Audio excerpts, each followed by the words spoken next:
Saan? Sino? Upo na lang yun. Kuya-kuya hati. Malawag na yung palasda nila dun.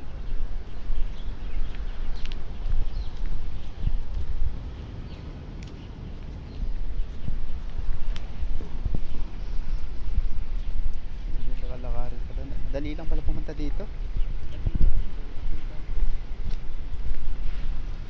Ayun, Showtime. Pupunta pa sa Showtime daw. Pupunta pa rin doon. Mas may mga mura daw dun. Showtime ano yan? Showtime yung... Yung ano din. Mall din yan. Ito parang yung pinasukan natin na nalalapot. Galok Dyan, Showtime. maraming Pinoy dyan. Saka doon sa ano, sa Square. Sa lumang bahay lang yun. Sa bahay.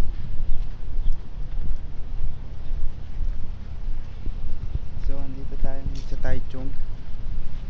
Wala Pa talaga. Yung mga lumang bahay. Buhay OFW, kailangan gumala para hindi ka maboring. Ano lakay? Kailangan pag OFW kailangan mong gumala para hindi ka ma-homesick. Pero ngayon di na uso ang homesick eh. May mga Facebook Messenger. Hindi kagaya dati na di keypad, yung Nokia na 3210. Yun yung mga cellphone dati. Talagang 2 years na yun. So ngayon pupunta tayo sa may Showtime. Namin kamo siya.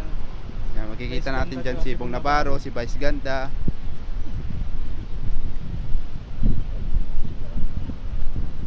Hingal tayo.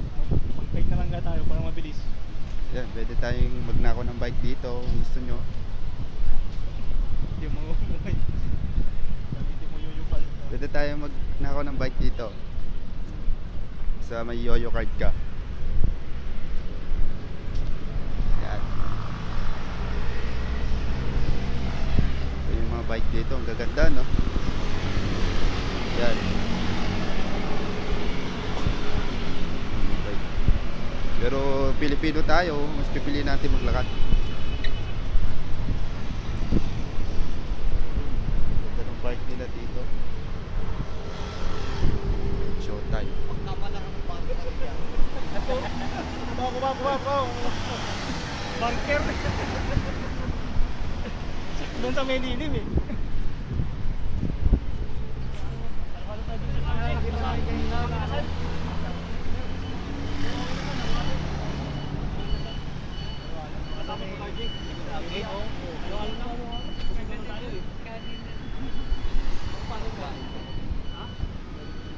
Halo-halo pag wala rin na magkakanin pa lang.